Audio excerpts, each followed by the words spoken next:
पर नजर डालो, आपको इसे देखकर यही लगेगा ना कि कोई किसी को गुड लक कह रहा है या फिर ये अपने थम्स अप सोडा का लोगो है। लेकिन अगर मैं कहूँ कि ये एक तरीके का मिडिल फिंगर है तो क्या आप मानोगे? इतना ही नहीं, क्या आप जानते हो कि ग्रीस और बुल्गारिया में हाँ के लिए सर को ना की तरह हिलाया जाता है और ना के लिए हाँ की तरह हिलाया जाता है। क्या हुआ, चौंक गए? अरे ये तो कुछ भी नहीं है। अगर मैं आपको बताऊं कि जो ये रैपर्स की तरह लोग यो करके उंगलियां बनाते हैं, ये भी एक तरह का मिडिल फिंगर है। तो फिर मिडिल फिंगर दिखाने का ओरिजिनल मतलब क्या है? वेल, हम इन्हीं सारे साइंस एंड सिंबल्स के बारे में हम बात करने वाले हैं हमारे आज के वीडियो में। Why is middle finger a bad word? Real meaning of these hand signs.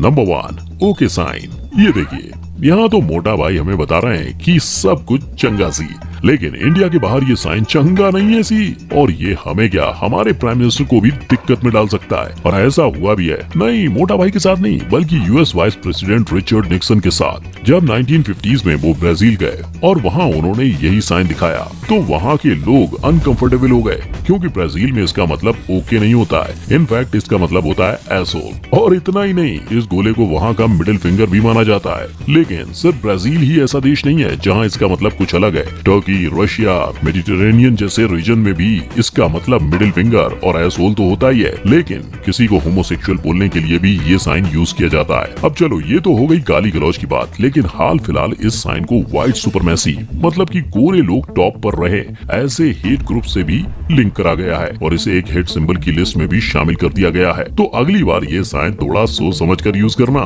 Number 2, कट्टी। बचपन में ऐसी हरकतें काफी की होंगी। दोस्त चॉकलेट नहीं दे तो लोग झट से कट्टी हो जाते थे। हाँ, वो बात अलग है कि 5 मिनट बाद फिर से बीड़ो बन जाते थे। लेकिन जहाँ इंडिया की ये बोली बचकाना कट्टी सिर्फ दोस्तियां तोड़ने के लिए यूज होती है, वहीं 16th सेंचुरी में इटली में ये दिखाने पर लोग एक दूसरे को तोड़ देते थे। और इस चीज को शेक्सपियर भैया ने अपने बाबू सोना प्ले, मतलब कि रोमियो एंड जूलियट में भी कवर किया है। इनफैक्ट उस प्ले का ओपनिंग सीन ही यही है। इस जेस्चर को बाइटिंग अ थंब कहते हैं और इस ब्रह्मांड के आधे से ज्यादा ऑफेंसिव जेस्चर्स की तरह इसका मतलब भी किसी को फूट लेने के लिए कहना होता है। लेकिन ये सुनकर ऐसा मत समझ लेना कि आज ये यूज नहीं होता। आज भी अगर आप इटली के वेनिस, वेरोना, सिसिली वगैरह जाओ तो आपको ये दिखाई दे सकता है। तो इसलिए इटली में कट्टी सोच कर ही करना। नंबर 3, द तैपिता and little finger bag. Ketchup निकालने के लिए आपने ये तो किया ही होगा और सुसु जाने के लिए आपने इसे भी यूज किया होगा। लेकिन बालक, इंडिया के बाहर इन साइंस का मतलब बहुत ही अलग है। जैसे कि चिले में बिना केचप की बोतल के इस साइन को करना आपको दिक्कत में डाल सकता है, क्योंकि वहाँ किसी के सामने इस साइन को करने का मतलब होता है कि आप उनकी केचप की बोतल को छोटा कह रहे हो। लेकिन किसी की केचप बोतल को छोटा कहने के लिए ये इकलौता साइन नहीं है। इंडिया में तो हम सुसु जाने के लिए छोटी उंगली दिखाते हैं, मगर यूके, ऑस्ट्रेलिया, अमेरिका जैसे कंट्रीज में किसी को ये उंगली दिखाने का मतलब होता है कि आप उसको कह रहे हो कि उसके पास 2 नहीं 3 छोटी उंगलियां हैं। लेकिन यही सेम उंगली अगर आप जापान में करोगे तो उसका मतलब होता है कि आप किसी की वाइफ, गर्लफ्रेंड या फिर मिस्ट्रेस को वल्गर यानी अश्लील तरह से रेफर कर रहे हो। अब अगली बार सुसु जाना हो तो कह देना, उंगली मत करना। Number 4, thumbs up. Thumbs up taste the thunder. Thumbs up की ऐड तो हम सब पहचानते हैं, लेकिन यही थम्स अप अगर आपने ईरान, इराक या मिडिल ईस्ट में कहीं पर भी किया तो आपको थंडर की जगह चांटे का टेस्ट मिलेगा, क्योंकि इसे वहाँ मिडिल फिंगर समझा जाता है। इसे वहाँ बिल्का ही बोलते हैं, जिसे हम लिटरली ट्रांसलेट करें तो उसका मतलब होता है कि बैड इस पर। अब वो क्यों इतने प्रेम से किसी को बिठा रहे हैं और कहाँ बिठा रहे हैं, इसका आइडिया तो आप सब लगा ही सकते हो।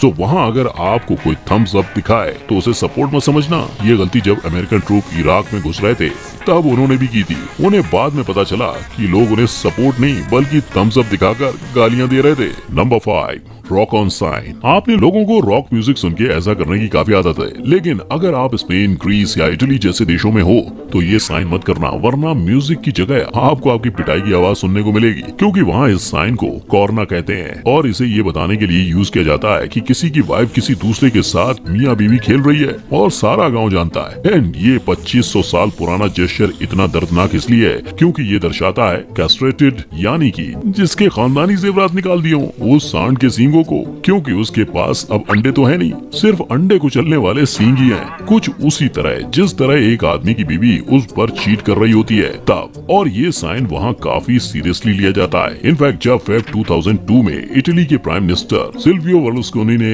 एक फोटो में स्पेन के फॉरेन मिनिस्टर जोसेफ पिक के पीछे ये साइन किया तो बड़ी कंट्रोवर्सी हो गई थी। Number 6, fingers crossed. अगर कसमें खाने से बचना चाहते हैं तो फिंगर क्रॉस कर लो, लेकिन अगर वियतनाम में जूते खाने से बचना है तो उन क्रॉस उंगलियों को खोल लो, क्योंकि वियतनाम में इसे कसमों से बचने के लिए यूज नहीं किया जाता। इनफैक्ट वहाँ इस जेस्चर को फीमेल जेनिटल समझा जाता है। और इतना ही नहीं, ये एक बहुत ही रूड और डिसरिस्पेक्टफुल जेस्चर है जिसे वहाँ का मिडिल फिंगर भी कंसीडर किया जाता है। लेकिन सुसरा जादू तो देखो, वहाँ मिडिल फिंगर ऑफेंसिव ही नहीं है, उनके लिए वो सिर्फ एक उंगली है। आप उसे काउंट करने के लिए यूज करो या पॉइंट करने के लिए, किसी को घंटा फर्क नहीं पड़ता।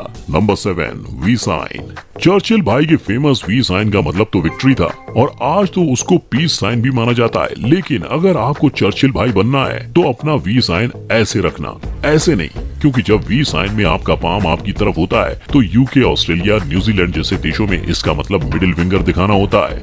अब यहाँ आप पूछोगे कि फैक्ट भाई कोई 2 उंगलियों से एक उंगली कैसे दिखा सकता है, तो इसके पीछे भी एक कहानी है बॉस। कहा जाता है कि 100 ईयर वॉर जो फ्रेंच और अंग्रेजों के बीच हुआ था, उसमें 1415 की एजिनकोर्ट की लड़ाई में फ्रेंच लोग जब अंग्रेजों को धर लेते थे तो उनके आर्कस यानी धनुर्धरों की पहली और दूसरी उंगलियां काट देते थे ताकि वो धनुष न चला सके। तो जो अंग्रेज बच जाते थे वो अपनी 2 उंगलियां दिखाकर उन फ्रेंच लोगों को चिढ़ाते थे। बस तब से ही इसे घोर अनर्थ समझा जाता है और इसको लेकर ये लोग इतने सीरियस हैं कि जब 1992 में US president George H.W. Bush Australia गए थे तब गलती से उन्होंने यही उल्टा वी साइन दिखाया था और पूरा ऑस्ट्रेलिया उनसे नाराज हो गया था। Number 8, pointing to the moon. अगर चंदा मामा आपको बहुत प्यारे लग रहे हैं तो हो सकता है कि आप चांद की तरफ पॉइंट करके किसी और से भी ये खुशी शेयर करना चाहोगे। लेकिन अगर आप ताइवान में हो तो ऐसा होना पॉसिबल नहीं है बॉस। वहाँ आप चांद की तरफ बिल्कुल भी पॉइंट नहीं कर सकते हो। अब चाहे आपको बच्चों को लोरी सुनानी हो या फिर अपने बाबू के लिए चांद तोड़ कर लाना हो।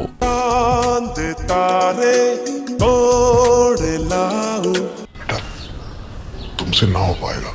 और वो इसलिए क्योंकि वहाँ के लोगों का ये मानना है कि अगर आप चांद की तरफ उंगली करोगे तो फिर चांद की देवी चैंग ई भी आपको उंगली करेगी और ऐसी उंगली करेगी कि वो धरती पर आकर आपके कान ही काट के चली जाएगी। तो ताइवान में कहाँ उंगली कर रहे हो इसका थोड़ा ध्यान रखना। Number 9, pledge sign. School assembly में प्लेज के वक्त 2 सेकंड में ही लोगों के हाथ ढीले होकर नीचे गिरने लगते थे और फिर दूसरे हाथ से प्लेज वाला हाथ उठाया जाता था। लेकिन जर्मनी और ऑस्ट्रेलिया में अगर यह हाथ शोल्डर हाइट से थोड़ा ज्यादा ऊपर उठ जाएगा तो आप जेल तक जा सकते हो, क्योंकि फिर ये एक नाजी सैल्यूट बन जाता है। As we all know, इस सैल्यूट को नाजी पार्टी और हिटलर को रिस्पेक्ट देने के लिए बनाया गया था और हम सब जानते हैं कि उन्हें एक सैल्यूट की नहीं, एक उंगली की जरूरत थी।